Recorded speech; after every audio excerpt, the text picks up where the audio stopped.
Hey, welcome back. Karen here with Vegan Gluten-Free Life. Today's recipe is a whole lot of green goodness. Green pea fritters. These are vegan and gluten-free, of course. What's a fritter? I didn't know. I found out it means something that is fried. Well, I didn't follow the rules. I fried and baked them. Let's get to the star of the show, the peas. Fresh or frozen? I use frozen. Red onions chopped, flaxseed egg replacer, plant-based milk, gluten-free flour, fresh herbs. I use dill, salt, always optional, baking powder, and oil if you're going to fry. Grab your food processor, add in your peas, your onions, and pulse it lightly, leaving the peas slightly intact. That's perfect. Continue by adding in your flax egg, your plant-based milk, and your fresh dill.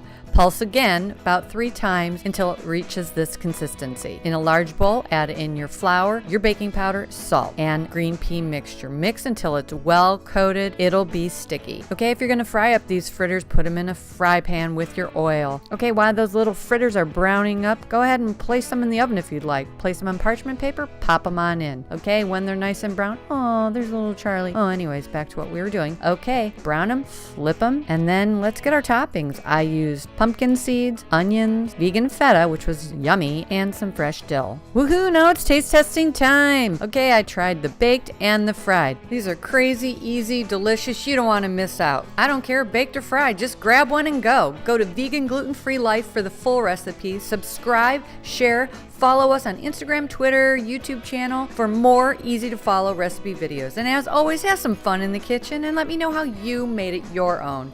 Thanks so much for watching. Can't wait to see you soon. Bye.